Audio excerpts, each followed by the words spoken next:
Let us begin by reviewing the types of Fourier transforms. Types of Fourier transforms are dependent on the types of signals, and there are 4 kinds of signals. The first distinction between signals is whether it's a continuous signal or a discrete signal. So let's write that. Continuous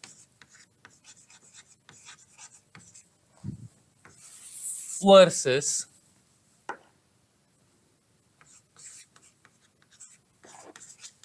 discrete signals. Discrete is sampled signals.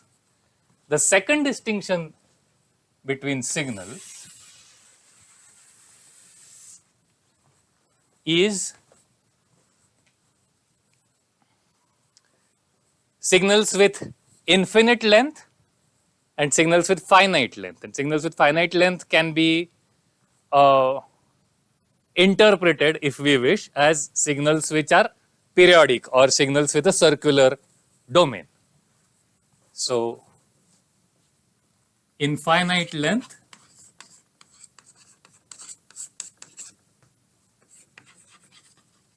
and finite length signals, which can also be interpreted as periodic signals. So, based on the class of signals, we get a slightly different class of Fourier transforms, or we get a slightly different class of the Fourier basis that is applicable to that specific signal. So, if you think about it, if you have continuous signals, then for those continuous signals, you will have an Fourier basis that requires all frequencies. Okay, so it will have infinite extent of frequencies, and so you get infinite frequencies for continuous signals. If you have discrete signals, you get limited frequencies, because remember, if the frequencies are, if the signal is chopped up, then in one sample it is pointless trying to go too much of a turn, because then that is the same as going some other amount of turn, and so you can go only at most half a turn plus, half a turn minus, and so you have finite length of frequencies, right? Finite extent of frequencies in the case of discrete signals. In the case of discrete signals, you have finite frequencies.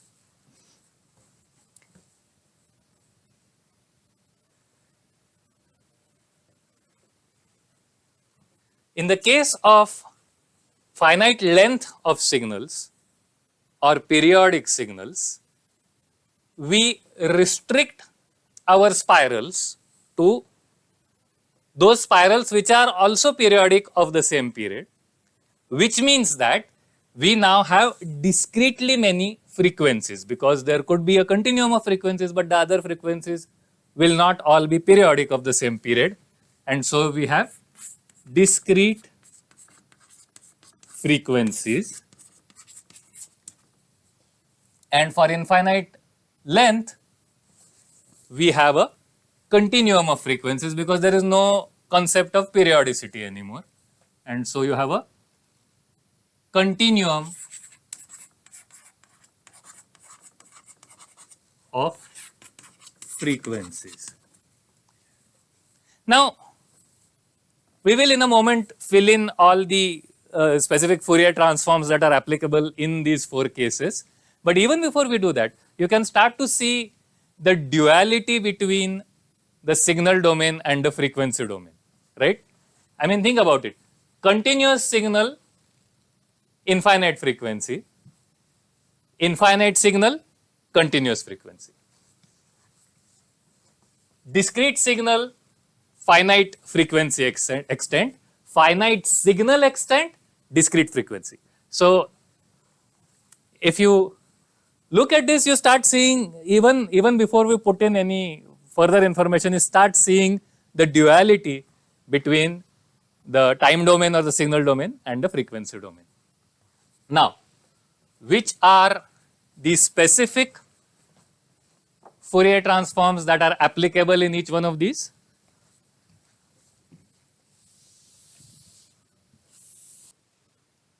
So here we go. For continuous signal that is of infinite extent, the Fourier transform is called just the Fourier transform. Okay? For a discrete signal with infinite length, something that we have studied extensively in the previous lectures, the Fourier transform is called the discrete term Fourier transform. For a continuous signal of a finite length, right? I mean, it doesn't have to be like this, but anything that has a finite length but is continuous, we have the Fourier series. So Fourier transform, discrete term Fourier transform, Fourier series, and the fourth Fourier transform for a discrete finite length signal is the discrete Fourier transform, which we could call the discrete time, discrete frequency Fourier transform. See, discrete time, discrete frequency Fourier transform, which we just call the discrete Fourier transform.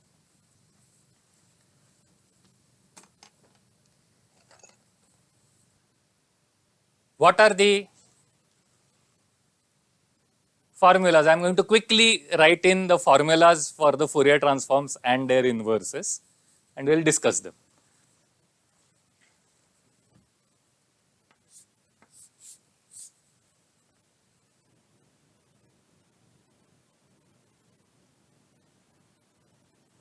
So this is the one we have studied the most, the discrete Fourier transform, where both the time domain and the frequency domain are finite and discrete. Discrete means there are summations in both the Fourier transform and the inverse Fourier transform, and finite means that the extents are finite for both of them.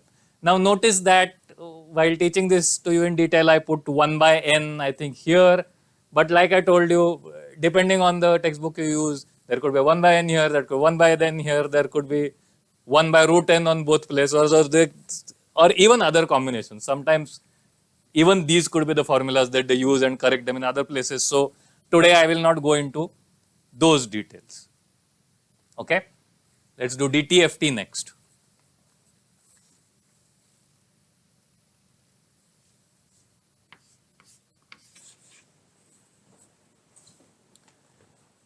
So this is the DTFT formula. The forward Fourier transform looks quite similar to the DFT, except that the extents are infinite. The inverse Fourier transform, the inverse DTFT, has an integral. Why? Because frequency is continuous, and so continuously from minus pi to pi, you have to integrate the DTFT to get back the original signal. Let's write down the other two.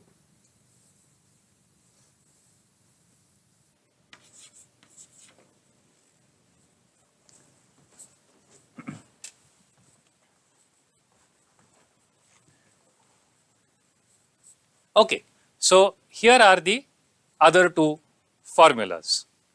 So in the Fourier series, so currently I have taken Fourier series with time extents minus pi to pi, and you get this kind of a equation for the Fourier series. The inverse of the Fourier series has discrete frequencies but infinitely many frequencies that you add up to produce the original periodic signal. In Fourier transform, you have a continuous infinite signal, and its Fourier transform is also continuous and infinite. And so both of them have integrals with infinite extent. I hope that you can see the kind of similarity in the four ideas or the pattern that emerges in the four kinds of Fourier transforms. Next topic, let's quickly talk about duality.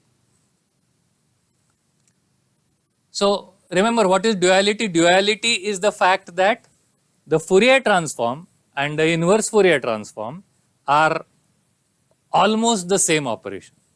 And you can see that here, that the Fourier transform and the inverse Fourier transform in the discrete Fourier transform case are almost the same operation,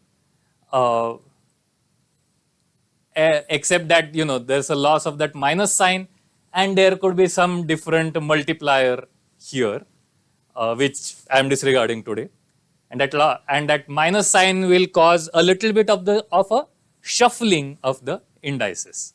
So the discrete Fourier transform is a self-dual transform, or almost a self-dual transform.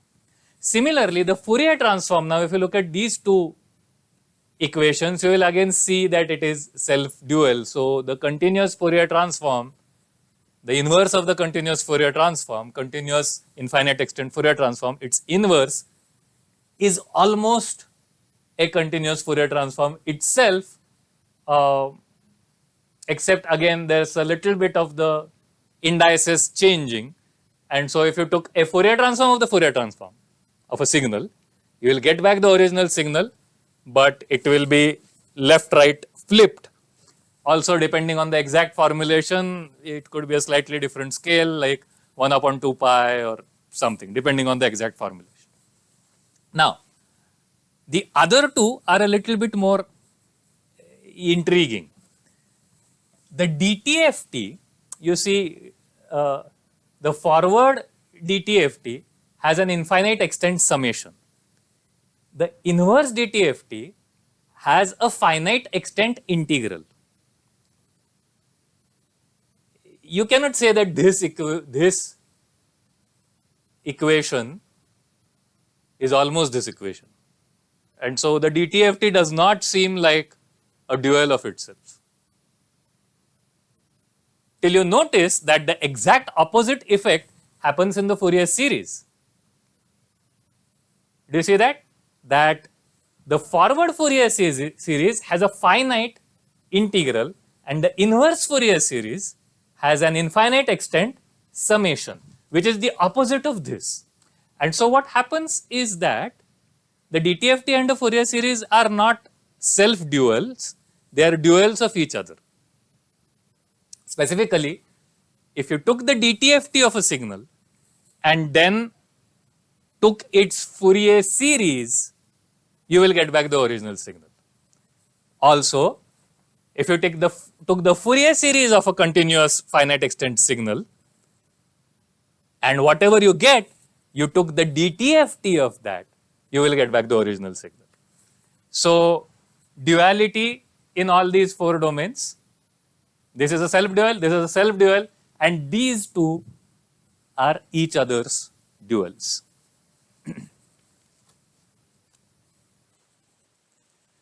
Okay, so we are going to discuss a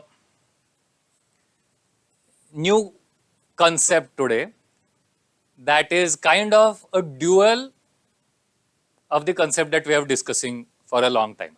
So, you remember that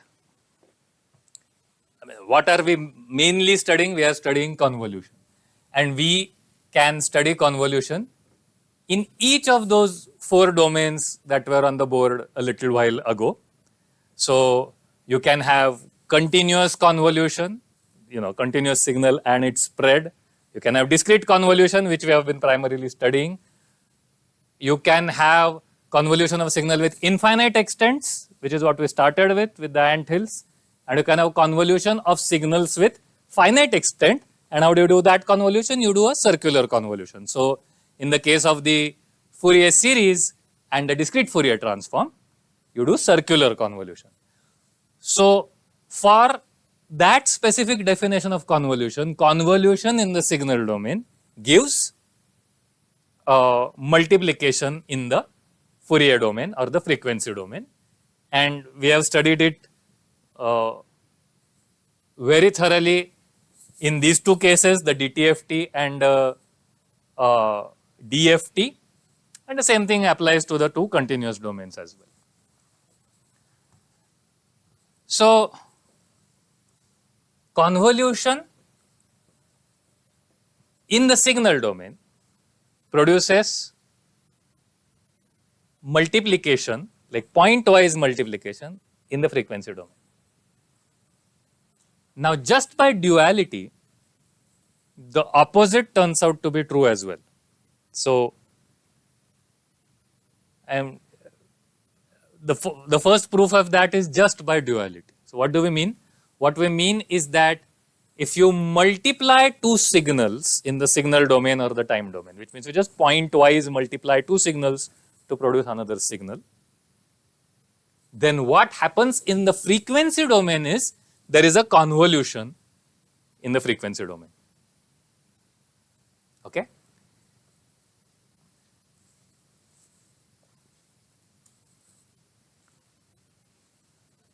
Now, this is very intriguing. Let's imagine this in the discrete case first. In the discrete case, you have a discrete signal with finite length, another discrete signal with finite length. If you multiply these two pointwise, right? So, multiplication on the this and this will give something, this and this will give something, this and this will give something, this and this will give something. So, this is a pointwise multiplication of these two signals. Then what is correspondingly happening in the discrete Fourier transform is that, so this gives some kind of a discrete Fourier transform. These are complex numbers, by the way, but just schematically I'll just represent them by these lines. These can be complex numbers. This will give a discrete Fourier transform of its own. And what is happening here, because we multiplied these two to produce this, what is happening here is these two get convolved to produce this. Now, what does convolution mean? In this case, convolution, since its finite extends in the frequency domain, convolution automatically means circular convolution. And so, what is happening is that these numbers here are spread according to these rules specified by these numbers here. And so, these numbers are rotating means circularly rotating and spreading these numbers to produce some output numbers. It looks a bit abstract, but we will see why this is very intriguing, or specific cases where this turns out to be useful or interesting to us. Okay? So, in the discrete case, this is what will happen. Let's for a moment also think about what happens in the case of the DTFT, the discrete term Fourier transform. We get, in the case of the discrete term Fourier transform, what we have is, we have an infinite signal and another infinite signal, and we are point-wise multiplying them index by index to produce a third signal, which is also an infinite signal. And if we do that multiplication in the time domain or the signal domain, what happens in the DTFT domain? Now remember, what is the DTFT domain? The DTFT domain is this thing with extends minus half to half or minus pi to pi, depending on whether you are measuring your omega in turns per sample or in radians per sample. But whatever it is, it has got these finite extents, and you have a continuum of complex numbers in these finite extent. Same for the DTFT of this thing. And what happens is,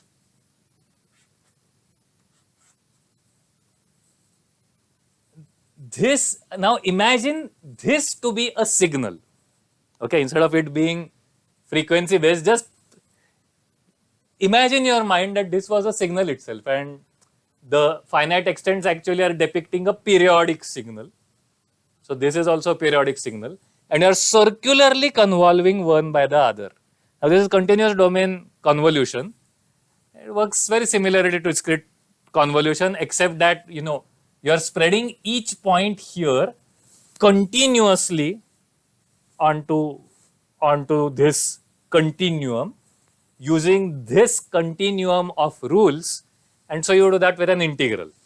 And of course, you can think of it as a gather rule. So you flip this around, and then you can scrape this on top of this circularly and do an integral of the two and produce a single number here and go on doing that, and that will give you a circular continuous convolution of the two. Okay. So multiplication in the time domain is giving convolution in the frequency domain. The other two transforms work similarly. I'll not show you all the 4 transforms. You can go home and think about the other 2 transforms and how they work. So this, I mean, the first motivation or the first proof I am suggesting for all of this is that this is just happening by duality. For example, in this case, yes, you think of this as the discrete Fourier transform, but you could think of this, which is the inverse discrete Fourier transform, as the discrete Fourier transform as well, right? And if you thought of this as the discrete Fourier transform, because of duality, the inverse discrete Fourier transform is the discrete Fourier transform. So by duality, if you think of this direction as the discrete Fourier transform, then what I am talking about is just normal, right? Convolution in this domain gives multiplication in this domain. Nothing interesting. That's just the convolution, the fundamental theorem of convolutions. Right? Yes. We will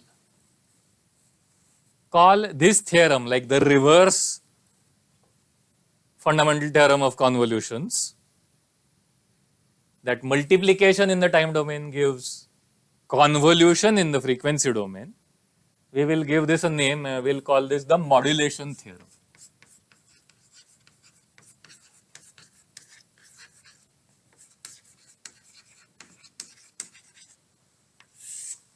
And just like there are 4 versions of the convolution theorem, there will be 4 versions of the modulation theorem for the 4 distinct Fourier transforms.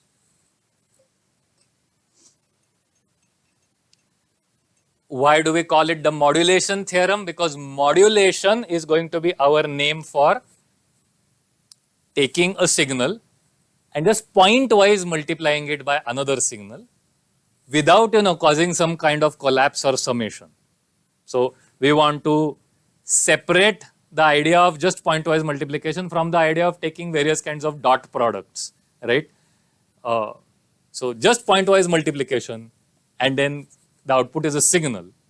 So it's not the same as convolution, it's not the same as inner product, it's not the same as cross correlation. It is a new thing, modulation, which is just point-wise multiplication. Okay? And so modulation in time domain gives convolution in the frequency domain. And this is true for all the 4 Fourier transform cases.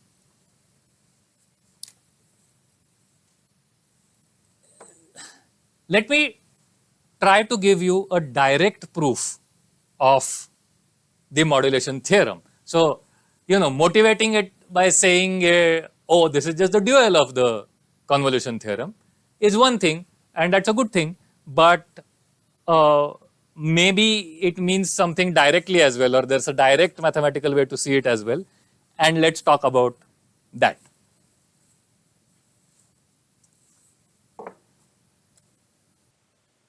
So I'm going to try to give a direct proof of the modulation theorem. Imagine there is some signal, I'm going to take a discrete signal with infinite extents, okay? A very similar idea will work in all the 4 cases. I'm going to take discrete signal with infinite extents. So imagine that I have 2 discrete signals with infinite extent, which I am going to multiply pointwise or modulate. You can decompose each of these signals into constituent spirals, correct? So, this signal could be a summation of some specific spirals going around at some specific frequencies and also having some amplitudes and some phases, right? And how do you get those spirals? You get those spirals by decomposing the signal, and that you do by taking the appropriate Fourier transform. Okay. So now,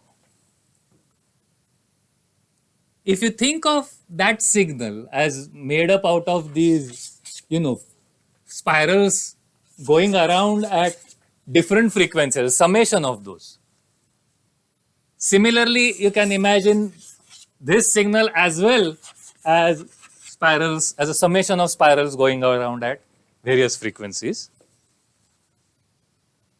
So, what happens in the pointwise multiplication? So, just think about it. Your signal, okay, let's just call these signals something, x and y. Your signal x is a summation of some certain spirals, okay? Your signal y is summation of some other spirals. I am being very schematic in my proof. I am not even labeling which spirals, which frequencies. You can work out the details. Now, if you take the modulated signal xy, its nth sample is what? It's just the multiplication of the nth sample of x and the nth sample of y, correct? Now that, what is it? It is just this, these spirals, the nth sample of each of these spirals of x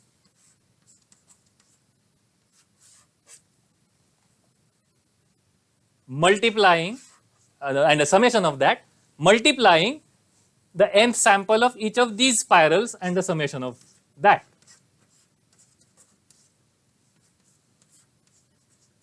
Correct? And a simple thing that you can do is you can open these brackets. So you can say, hey, let's look at the term this times this. Let's look at the term this times this, this times this, this times this, this times this, this times this, this times this, this times this. How many ever you have, you can look at each of those terms. Now remember, this is modulation. Okay. So what happens if I look at these two terms? What do you get? You get the nth sample of a spiral times the nth sample of another spiral, correct? Now let me ask you this. What happens if I have a spiral and pointwise multiply it by another spiral? Doesn't have to be of the same frequency. What happens if I multiply a spiral and another spiral pointwise? I get a third spiral, right? Let's make that a bit precise. Let's make that a bit precise. Okay. Let us say that this spiral was, let's say it was x omega 1 angle omega m. Okay? Is that okay? I'm just filling in what this is. So x omega is the complex number which is depicting both the amplitude and the phase of the spiral. Omega itself is the frequency of the spiral, and so it's a spiral that's rotating at the angular frequency omega, multiplied by something. By the way, what is x omega? X omega is the omegath Fourier coefficient of x. Now this would be something. Now it could be another frequency, so we shouldn't use omega again. Let's use phi, for example. So y phi 1 angle phi n, correct? And this is the nth sample of the first spiral, this is the nth sample of the second spiral. I am just going to pointwise multiply it, which means for every n I am going to multiply these two to each other. And if I do that, what do I get? I can rewrite this as x omega y phi, y because complex multiplication is commutative, and then this 1 angle omega n multiplied by 1 angle phi n. What do I write it as? 1 angle, yes, omega plus phi n. Okay?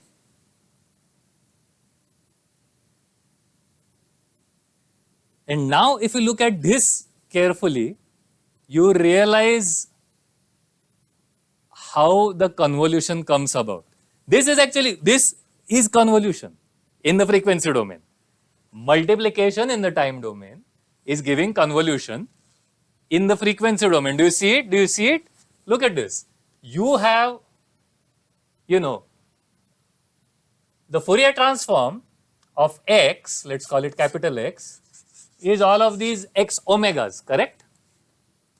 The Fourier transform of y, let's call it capital Y. I am being vague on which Fourier transform on purpose, but think of it as the DTFT if it helps you, is going to be this. And what is happening is that x omega is this number here, it could be a complex number, and y phi here together gives the value in the combined, let's call the multiplication something. We multiply these two, it's a third signal, let's call it Z. Remember, this is not the Z from the Z transform, this is Z a signal. So the Fourier transform of Z is going to take this at omega, this at phi, multiply these two numbers to each other and produce a number x omega y phi at the index w plus phi, sorry, omega plus phi. So this index omega, this index phi gives a value at omega plus phi, right? And then imagine what happens if as I go on changing phi, I am multiplying this same number with different numbers here and producing them at omega plus phi, right? And so what is happening is this number at omega is spreading using this multiplication rule, okay, around the value omega and going into omega plus phi for specific phi. So there is a convolution in the frequency domain. In your mind now you can work out similar behavior for all the 4 Fourier transforms. So it's easiest to see in the discrete Fourier transform, a discrete time, discrete frequency Fourier transform, the fourth simplest finite case.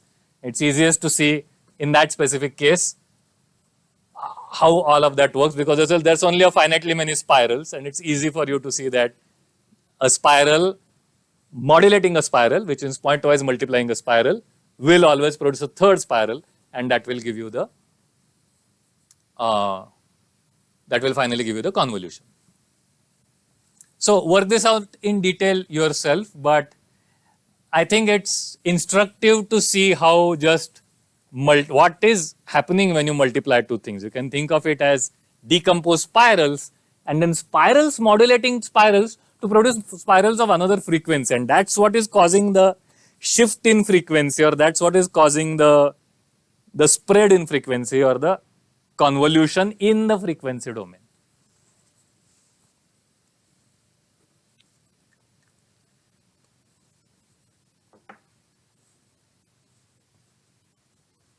So next thing we'll do is we will see some uses of this modulation theorem. We'll do that after a 5-minute break. So now let us see some uses of the modulation theorem. The first use that we are going to see is the use in communications or communications technology. So imagine this simple thing. If I had some signal, okay, there's some signal, and let's say it stands for sound, just for the sake of simplicity. It could be any kind of data that we're trying to transmit, but imagine it's sound for the time being. And I take this signal and I modulate it or multiply it by one single spiral, some spiral. Okay, so I have some spiral and I'm just going to take this signal and modulate it by that spiral. Okay, what will I get? Modulating is just pointwise multiplication. So these numbers will now just come out rotated, right? That is what will happen. And what is happening in the frequency domain? It's easy to see what's happening in the frequency domain, right? You are just basically, if you think of there being spirals in the original signal itself, all of these spirals, each one gets modulated by that single modulator, and so all the frequencies just get pushed forward by the frequency of the modulator, correct?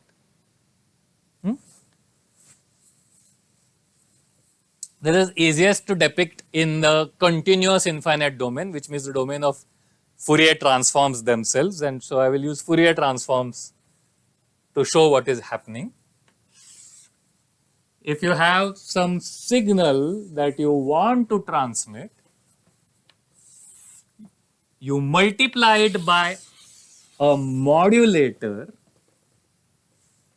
you will get a signal which is like this multiplied by this. What's happening in the frequency domain is, now, so Fourier transforms, right? Continuous infinite extent time, continuous infinite extent frequency. So in the Fourier transform, you have some let's say you have some Fourier transform. This is showing you how much of this frequency is present, how much of this frequency is present, and so on and so forth. Now when you modulate it, what will happen is, each of these frequencies will shift. Let's say this is the zero frequency is here. Each of them will, this whole Fourier transform will shift by whatever is your modulator frequency, whatever is the frequency of this spiral. So this same thing will come out, but around the modulator frequency instead of around the zero frequency. This is what will happen. Okay.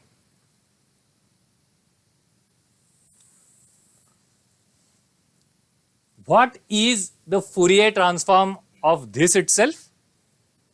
It just, I mean, it's zero everywhere except at that modular frequency, modulator frequency. Let's call it, let's call it omega m, modulator frequency omega m.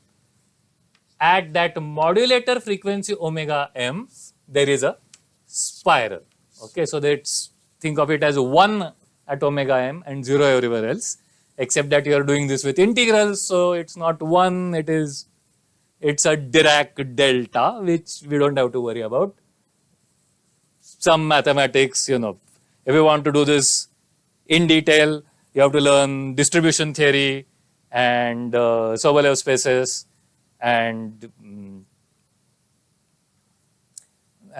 weak forms and how that applies to Hilbert spaces. And you have to study something called functional analysis. For that, you have to study something called topology and something called measure theory to be able to do this precisely. So we won't. We don't have the time. So we are going to just say that it's like a spike, okay? And that spike, just like in the discrete case, if you remember, if you had a signal and you are multiplying it by a delayed impulse, what you are actually doing is just shifting the signal.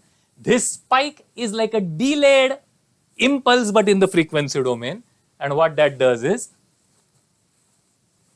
shifts the signal in the frequency domain. Why is this useful? Why does communications theory use this? Or why does communications technology use this?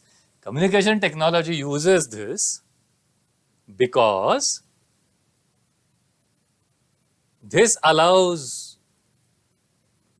people to transmit more than one signals simultaneously. Okay, so of course, and this is examples of this are, for example, FM radio, not FM, sorry, AM radio transmission or GSM, certain kinds of mobile phone transmissions and so forth, which is basically simultaneously, let us say there is some other signal that someone wants to transmit. All they have to do is modulate it by a different modulator frequency, a slightly different spiral, okay? And so one transmitter is sending out on one modulator frequency, another spiral is sending out on another transmitter is sending out on another modulation frequency, and all of that is just going out in the entire world, okay? And that is okay because another modulating frequency will be somewhere here and that will produce a signal somewhere here, and so these two signals remain separate, okay? If you want to tune in to one of those signals, right? You want to receive the station you like, or you want to receive the phone call that you are supposed to be talking on or listening to, then what you do is you just modulate what you received back, okay? So this pushed it forward, what you do as a receiver is just push it back. Just push it back. So this comes back here, right? Now there's a problem, there is a problem. The problem is that this will also get pushed, and so this signal is still there in your reception. And what do you do about it? Now, stop thinking about this as a domain in which convolution happens. What you want to do is have this signal and reject this signal, which means you want to multiply in the frequency domain by a window that looks like this, is 1 around the signal you want to receive and 0 everywhere else, 0 at the signals that you want to cut out. And that multiplication in the frequency domain is a convolution in the time domain, which means it's a filter. So how do you demodulate while receiving? You demodulate a signal that you have received by modulating it back by a spiral of the reverse frequency and then by filtering it, convolving it in the time domain. Now, if this is happening in the continuous domain, what do you mean by how do you do convolutions in the continuous domain? Well, there is where your, if you remember civil electronics, your capacitor and inductor and resistor networks and these kinds of things come into picture, or various kinds of op-amp circuits come into the picture. If you remember any of that, there are various ways, right? But basically, from the signal processing point of view, you create a filter which will keep these frequencies and reject those frequencies, which is a convolution filter, convolution in the time domain, gives multiplication in the frequency domain. So you use both multiplication in the time domain giving convolution in the frequency domain, as well as convolution in the time domain giving multiplication in the frequency domain at the same time in creating this technology. One just mild practical hint about this, I will not go into too much detail, but one mild practical hint is that in most situations, you cannot actually multiply by a complex signal, neither can you actually transmit a complex signal.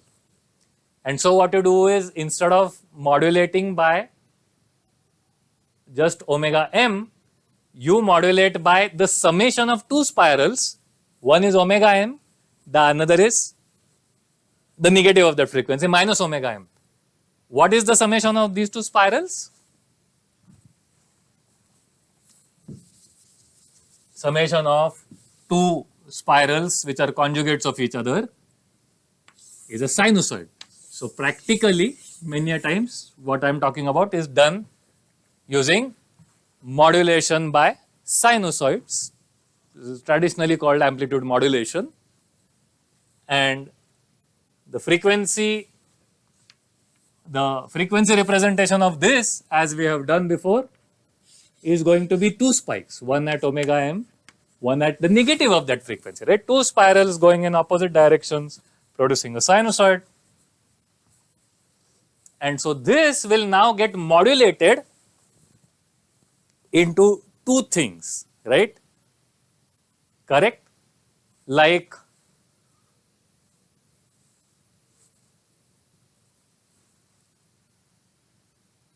you remember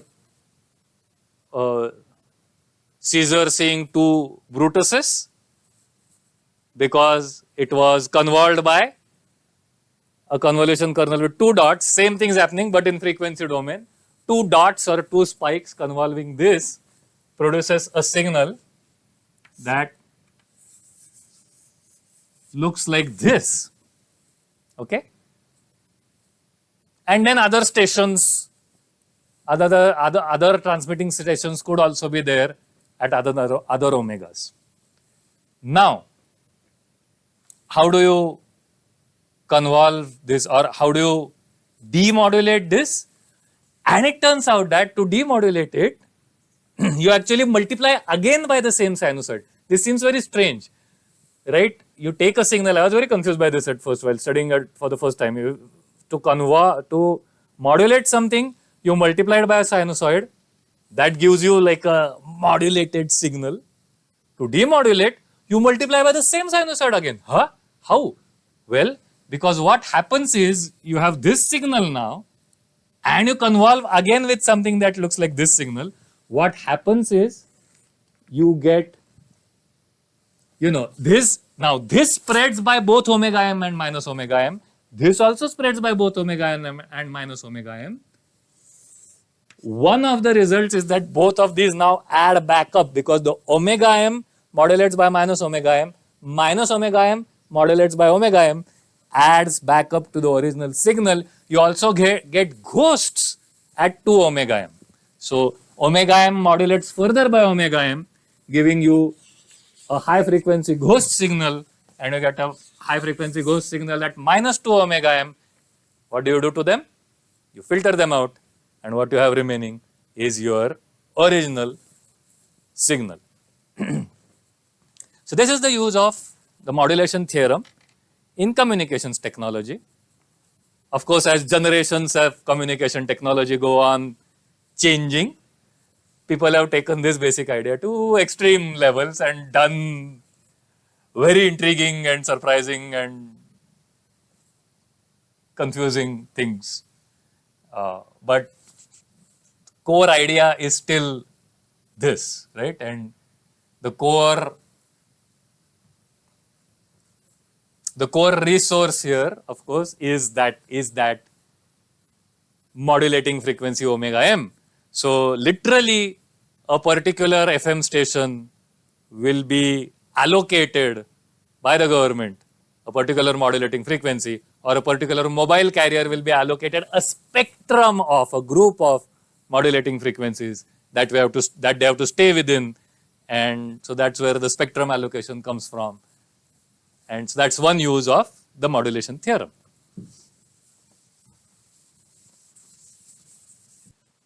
The next application of the modulation theorem is going to be a specific filter design methodology. Okay. Again, let me show it with the DTFT, discrete term Fourier transform. Let us say that I have already designed a filter which has got these characteristics. Okay, and this is the DTFT of the filter, which means I have designed a filter which accepts or passes through a very narrow range of frequencies and rejects all other frequencies to a large extent. Okay, and like I've said before, there are many filter design like ab initio or ad hoc filter design techniques, and using something of that, I have designed this filter. What do we mean by design this filter? What I mean is I have the impulse response of this filter. I have designed an impulse response that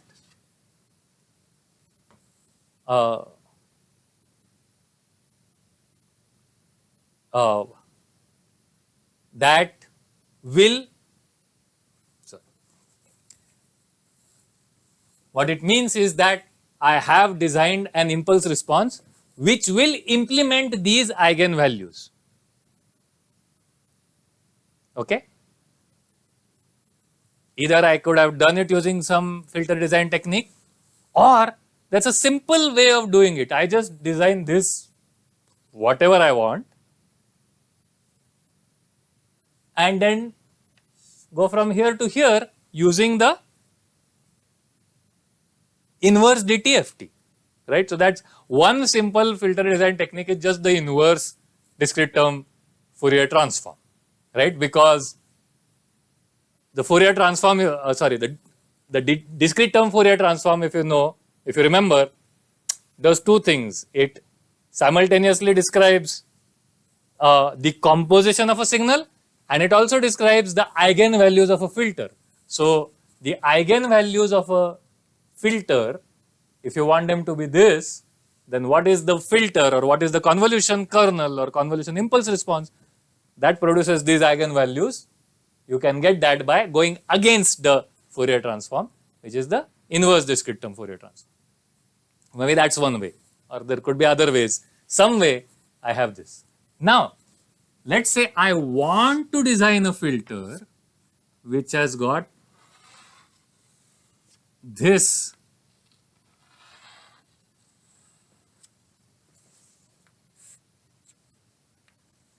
DTFT. Okay, so what do I want it to do? Instead of passing a narrow range of frequencies close to 0, I want it to pass a narrow range of frequencies centered at some frequency. Okay. Okay. Now, it's most usual to pass both the positive and negative frequencies, so that both the positive and negative corresponding spirals get passed through, which means they will add back up to again produce sinusoids and your signal will get filtered to have only a few narrow frequencies. Okay, so this is called a low pass filter. This is called a band pass filter. You are passing a band of frequencies and stopping other frequencies. A third kind could be a high pass filter, which means you are stopping all frequencies and allowing high frequencies. There are other names just because we are on the topic of these names. There is a band stop filter, which will just stop some frequencies, allow all others. There is a high stop filter and a low stop filter. Okay. So, if we know how to design this low pass filter and we want to design this band pass filter, how do we do it? And how we do it is, just notice that this is this thing convolved by this kind of a convolution. Okay? So, if I try to represent the convolution signal, the convolution kernel in the frequency domain, that will have two spikes, correct? Two spikes at two particular frequencies, which is the center frequencies of these bands. Okay, this convolved with this will produce this. You see that? This convolved with this will produce this. Now, what is this represented in the time domain? This is going to be two signals, correct? It's going to be two spirals. One is rotating like this, the other is rotating like this. And so the two of them add up. And what is it? It is basically a sinusoid.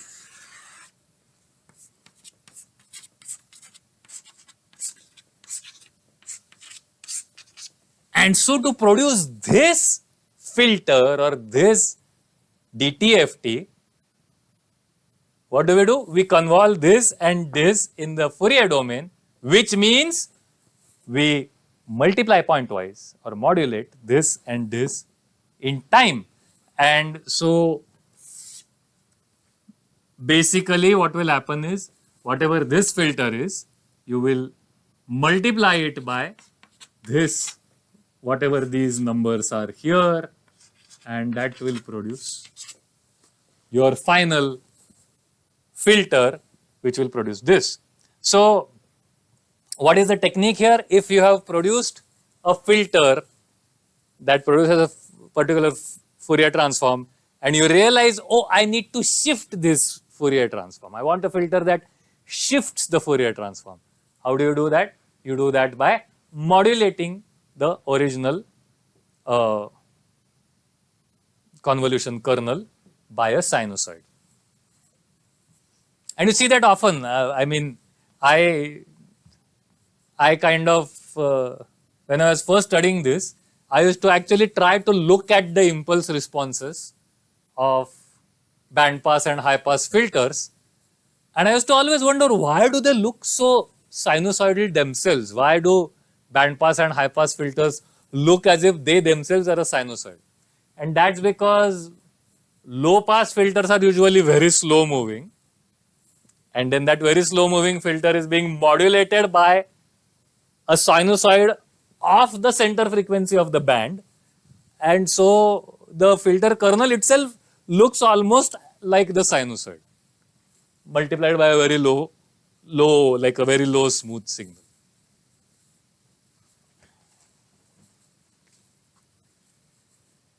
Another use of modulation is what is called windowing.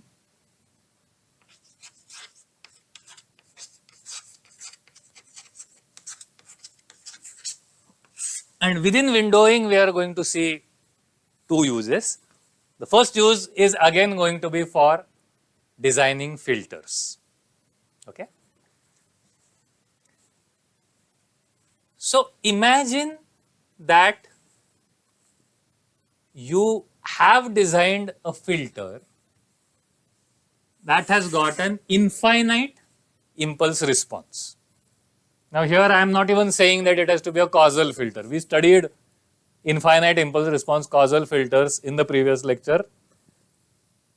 I am not even saying it has to be causal, but you designed a filter some way that turned out to have an infinite impulse response, which means that it has non-zero values, more and more and more and more non-zero values, never goes to zero. For example, one such filter we know is what is known as the brick wall filter, which is basically, okay, if you have this minus half to half, and let's say I am taking minus 1/4 to 1/4, which means I want exactly these half frequencies and I want to reject exactly these half frequencies. Looks like a brick wall. It's called a brick wall filter, technical term. It's there in the textbooks. It looks like a term I invented, but in this case it isn't. It's called a brick wall filter. Okay? And it has got an impulse response which looks like that. The impulse response tapers down but never actually reaches zero. So this is, right now, what is the relation between this and this? This is, or this is the DTFT of this, which means that you can get from here to here by doing the inverse DTFT. By the way, the inverse discrete term Fourier transform of this brick turns out to be what is called the sinc function, and just earlier in the lecture I showed you the formula for the inverse DTFT. You can just do that integral, calculate it, it's very easy to do. You will come up with the coefficients or the filter multipliers here. Okay? Now that's infinite impulse response. Another place that an infinite impulse response filter could show up is if you have an ARMA filter. So you have designed an ARMA filter. ARMA filter has an infinite impulse response. A third way that an infinite impulse response filter could show up is that you are modeling some real world situation, and whatever model you came up with gave you an infinite impulse response. It could be an ARMA model which gives you an infinite impulse response, or it could be a completely different model of non-ARMA reverberations or something that still gives you an infinite impulse response. There's various reasons that you could have a filter with an infinite impulse response. Now, you want to say, no. I want to approximate this as a finite impulse response. Why? Because to practically implement it on a computer, I cannot have an infinite impulse response, so I will terminate it, right? Or to implement it more speedily, I want to terminate it to a finite, like a finitely many non-zero values. One way to do it is just to say that, hey, look at the values. When they become very tiny, just drop them out. Just drop them out. Okay? That gives a finite impulse response. Now, what happens if you do that? Just drop out the values, right? So the first few values are the same, and then you just drop out the other values and just put 0, 0. What is that? What is that? That is multiplying this by a window, correct? By a window, by a signal which has got ones and then zeros. And what will that do? What will that do in the Fourier domain? What will happen is you will convolve the DTFT by the DTFT of the window. Okay? Think about this. Now, if that window is a longish window, 1, 1, 1, 1, 1, 1, 1, 1, 1, 1, 1, 1, 1, 1, zeros. And 0 on that side as well. if it's a longish window, like intuitively what is that window as a filter? It's going to be a very low pass filter, right? Because high frequency signals, they'll just smudge out. You will just get one, they'll get just multiplied by these big ones, and you will have nothing remaining of those high frequencies. Whereas very low frequencies will still get passed by that large 1 rectangular window. Okay? And so its DTFT is actually, if it was a filter, it would be like a low pass filter, and its DTFT looks something like this. Okay? And so when you window that impulse response with this, what happens in the frequency domain is this gets convolved with this. And so what happens is that this, the brick wall response, gets smudged by this. Okay? And so you get something that in the middle, the smudge will cause nothing, and so you will kind of have something that looks rather flat. Okay, here there are zeros, so again the smudging of a lot of zeros will still give 0. So even here you will get something that looks flat, and in the middle you actually see the smudge show up like this. Okay, and people give various names to this. They call it ringing, they call it the Gibbs phenomenon. So this convolved with this will give you something like this. So windowing an impulse response, a theoretical impulse response, to produce a practical filter will change the frequency characteristics of the filter a little bit, and that's a use of the modulation theorem. Now, this allows you to start wondering whether the rectangular window is the best window to use. Yes, you want a window that cuts off the infinite extent, but now you have a new goal. You also want a window that simultaneously reduces the distortion it causes in the frequency domain. Okay?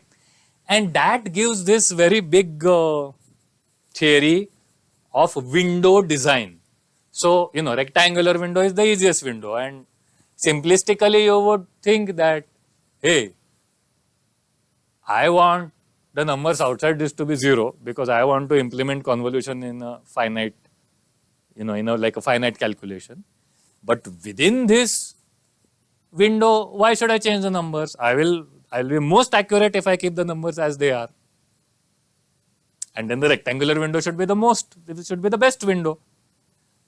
But that's not necessarily the case. Actually, you could use other windows which are smoother, a smoother multiplication of the impulse response to get a smoother tapering to 0, and that actually can have so that smoother window,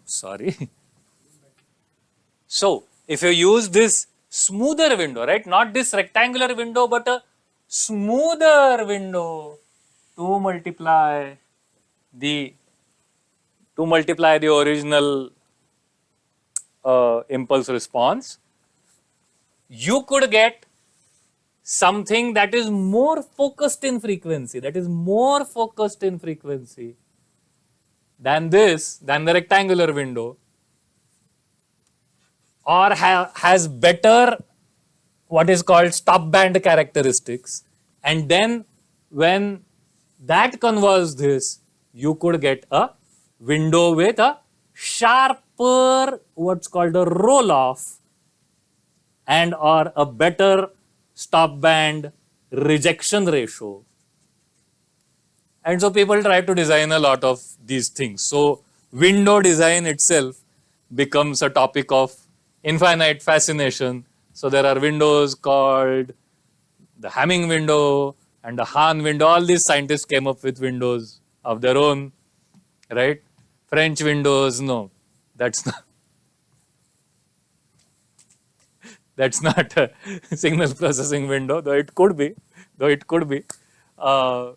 There's Kaiser window. There's lots and lots of windows. There's like a whole bouquet of different windows. There are entire books on just window design. Okay. Now, ideally, what you would like a window that is as short as possible in time, so you get the most efficient.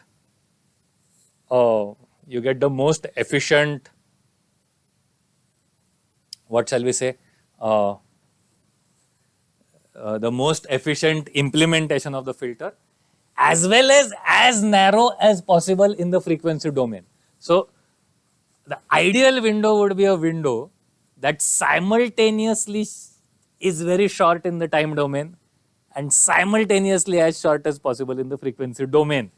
And ideally, you would like to just tighten both the time domain and the frequency domain of the window all the way down to 0, right? Like no extent at all, like tiny sliver of an extent. It turns out that that is impossible. Lots of people came up with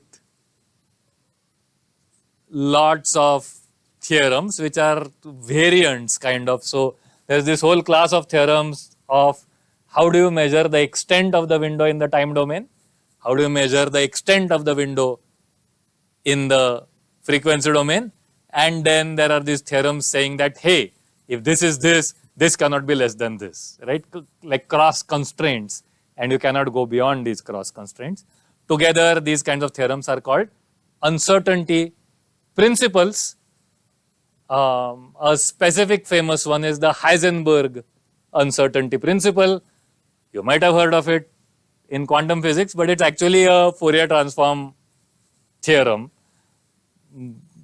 If you leave out the philosophical mumbo jumbo of O measurement and you cannot simultaneously, no, what are we going to do?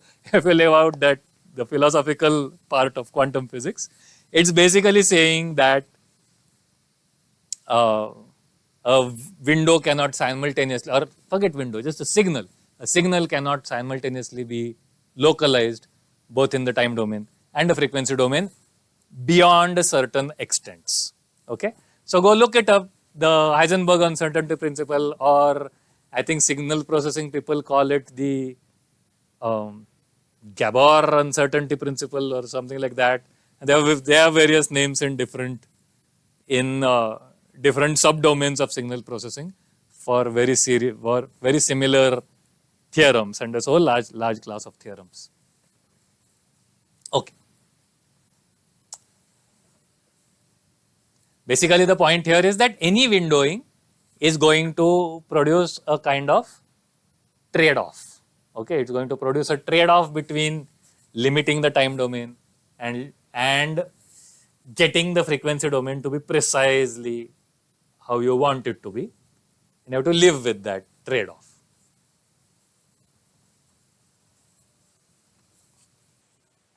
Our final use of the idea of modulation or the idea of windowing is going to be for signal analysis. Let me try to explain what I mean. Okay, so let us say that you have a signal, and that signal has different frequencies in different parts. Okay, where will this happen? For example, this will happen in music. You know something about music? Music has different notes, and different notes in music like sa re ga ma, right? Do re mi fa, C D E F, whatever you call them. Different notes have different frequencies. Okay, so it could be like sa pa ma, okay, something like that. Do so fa. Okay, so if you look at that, what that signal looks like, it's going to have some frequency, then it will go to some other frequency, ta ta, right, a higher frequency, and then ta, a medium frequency. So it will have different frequencies in different parts, correct? Ta da da, ta da, different frequencies in different parts. Okay. Now, can you analyze it using the Fourier transform? Yes, you can. So, what will the Fourier transform of this look like? You are taking the dot product with various spirals, right? Now, the dot product with the first spiral, let us say the spiral corresponding to the first frequency, this frequency, ta, okay, dot product with respect to this frequency will react well, will produce nice large numbers in this part of the signal and will produce close to 0 numbers here, okay. And so you will get a nice dot product here. But the dot product is the same throughout, right? It's one spiral multiplying and then being added. And so you get one number which is a high number produced by that spiral. Of another frequency, of this frequency, that spiral will also produce a high number. This spiral will also produce a high number. And so in the frequency domain, you will, I am simplifying this vastly, okay, but you will basically get 3 reactions at 3 frequencies, okay. Conjugate spirals, right, will also produce similar reactions. So its frequency will look something like this. Now, looking at this frequency domain, you cannot tell whether it was ta ta da or ta da ta, or it was ta ta da or ta ta ta, or which one of these it was. You cannot tell. They all, I mean, it looks the same to you. There is information about where each one of them is in the Fourier transform, because the Fourier transform does not lose information, is something that we have proven. The inverse Fourier transform exists. And so, I will not explain it in too much detail, but the Fourier transform does not exactly look like this. There is going to be like small numbers here, which together all are going to add up to precisely eventually be able to tell you what came from where. But which part of your signal had which frequency, the clarity of the analysis is not there in this Fourier analysis. And so we come up with a different kind of analysis, and that is as follows. We will take this time domain and break it up into smaller parts using windows, and sometimes people use overlapping windows, okay. So we'll use multiple overlapping windows,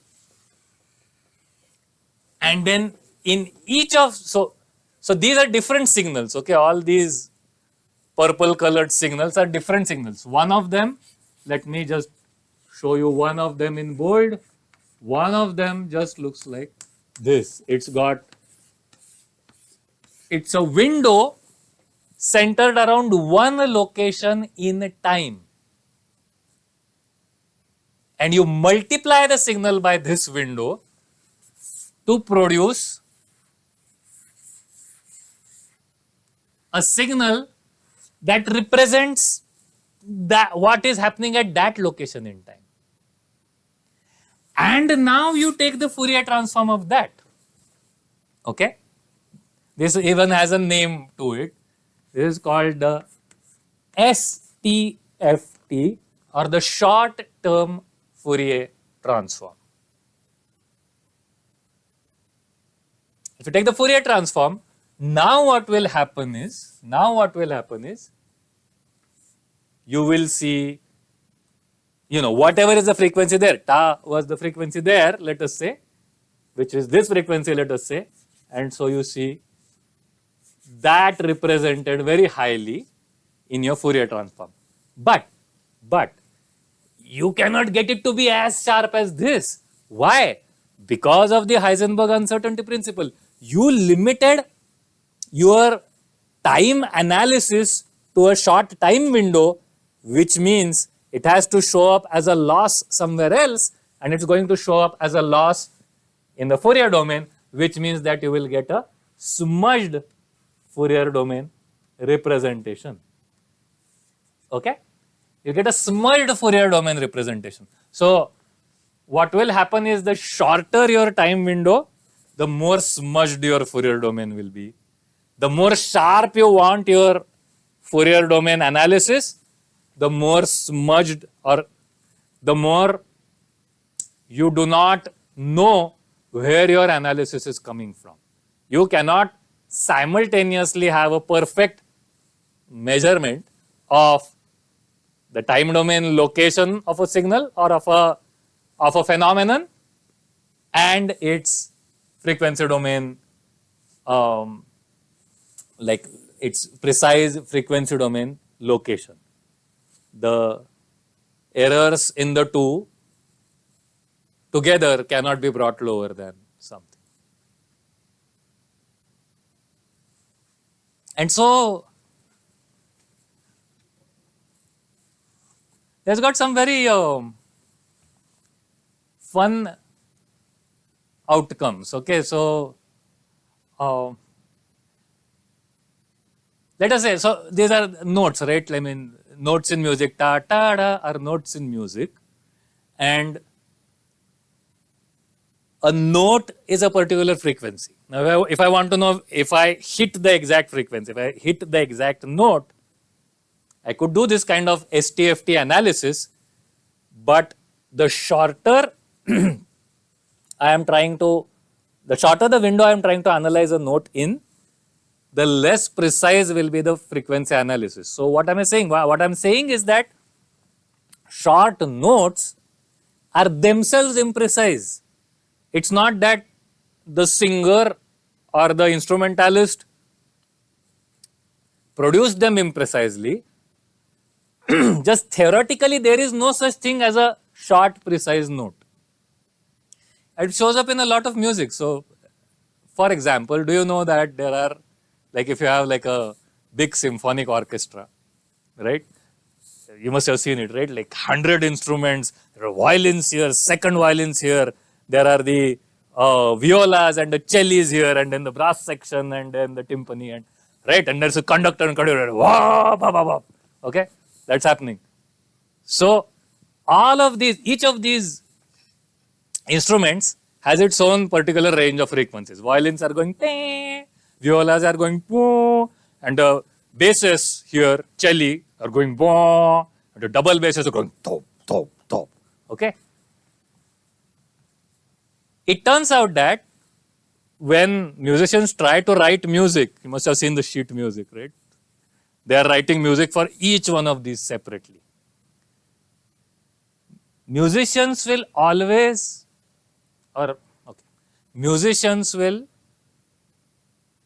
give fast passages to the violins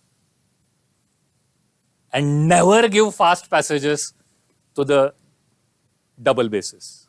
Mostly never to cellos, never to double basses. Why? Are these people bad musicians? No, they are good musicians. And why are they not doing? Because at the speed at which you are switching the note itself doesn't have clarity because of the Heisenberg's uncertainty principle.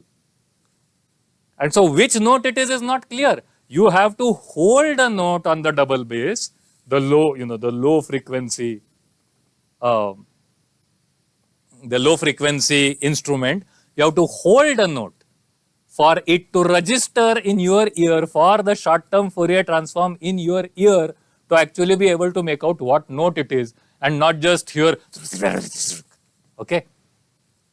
And so one of the outcomes of this is that double bassists have it easy. They are just going dum, dum, dim, dum, dum. Even if the violinists are going, these people are still going dum, dum. Okay.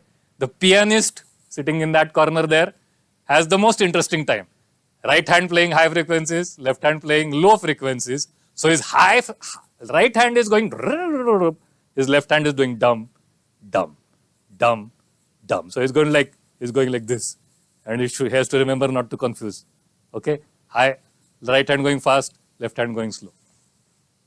Almost all music. Okay, 1% of the time they will make a change just to confuse you, but a musician who put all the high speed in the low notes and the high notes were always just doing would be a musician that no one will listen to. No one ever, from classical music to pop music to any kind of music, has ever done and maintained this inversion. Maybe they do it for a bar or two, like 5-10 seconds, but that's just for special effect. So that's one outcome of the idea of windowing and the short-term Fourier transform.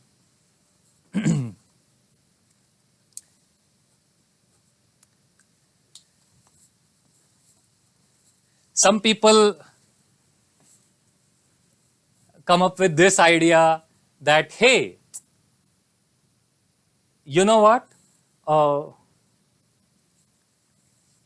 In this part of the spectrum, I want to be able to separate this node from this node. So I need a better smudge resolution. In this part of the spectrum, I don't really need that tiny resolution, because the resolution I need is relative. Okay. So for example, if I need to be able to distinguish 100 Hertz from 101 Hertz, similarly, I will need to distinguish 1000 Hertz, not from 1001 Hertz, but 1010 Hertz. So which means that the resolution here can be more smudged than the resolution here. Okay, this is an idea that some people come up with. And then they say, hey, but if we do windowing, you get the same smudge everywhere. So you get an even smudge.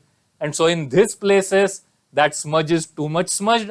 And in these places, that smudge is too fine for my needs. Okay, I could use a looser smudge, which will give me a tighter time resolution. So this constant trade-off some people don't like. Some people want like a trade-off that itself changes with the frequency. Okay, and what that leads to is the following thing. You are now not using the same window for every spiral. You are using a different window for every spiral. Okay, very interesting. You have spirals. You are analyzing your signal using spirals, but as your spiral becomes faster, your window becomes tighter.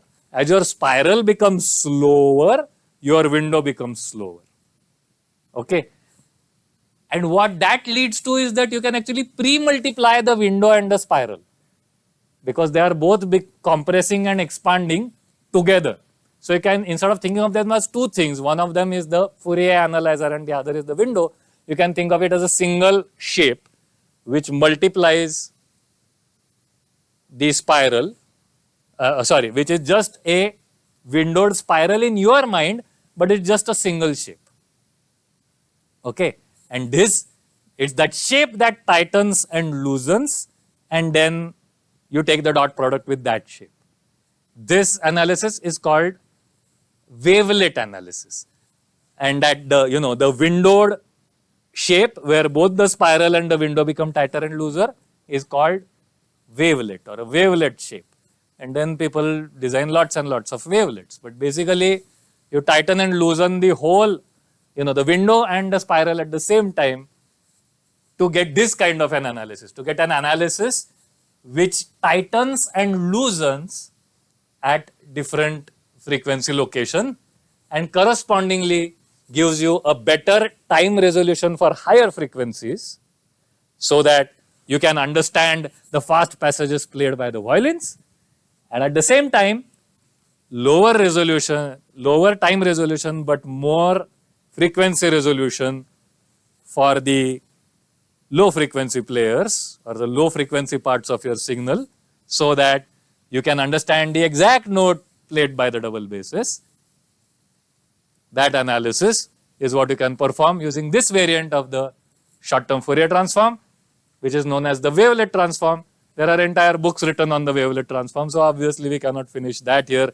All of these questions then can be asked about the wavelet transform. Is it complete? Is it a full representation of the signal? Is there a version of the convolution theorem?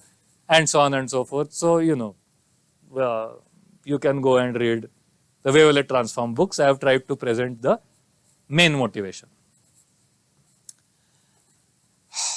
So, today what we learned is we learned a thing called the modulation theorem. Before that, we revised the 4 types of Fourier transforms. I hope I was able to show you the relationships and the symmetry of that diagram of the 4 Fourier transforms. It's a nice diagram to remember. The DFT is self-dual, the Fourier transform is self-dual, and the Fourier series and the DTFT are duals of each other. Then we saw that, you know, the dual theorem to the convolution theorem is the modulation theorem, which is that multiplication in time domain produces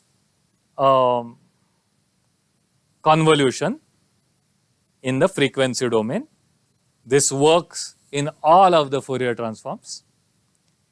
And then we saw some applications or uses or outcomes of this modulation. We saw a purposeful application in communications. We saw applications to filter design. We saw applications to signal analysis. And then we saw applications or outcomes in phenomena like music or speech. Like, for example, in speech, you will never have a speaker who has a deep voice who speaks fast, right? Darth Vader speaks in a deep voice and speaks slowly, okay? Right? So that's an application in speech. So we saw applications which came about when no one was actually aware of the Fourier transform theory, but still just from their judgment of what sounds good, what seems to work well, it turned out that they were implementing features of this kind of analysis of signals using the Fourier transforms. So our final application was applications to music and such real world phenomena.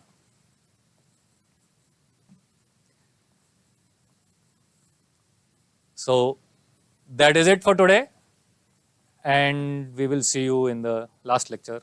Thank you very much. Bye bye.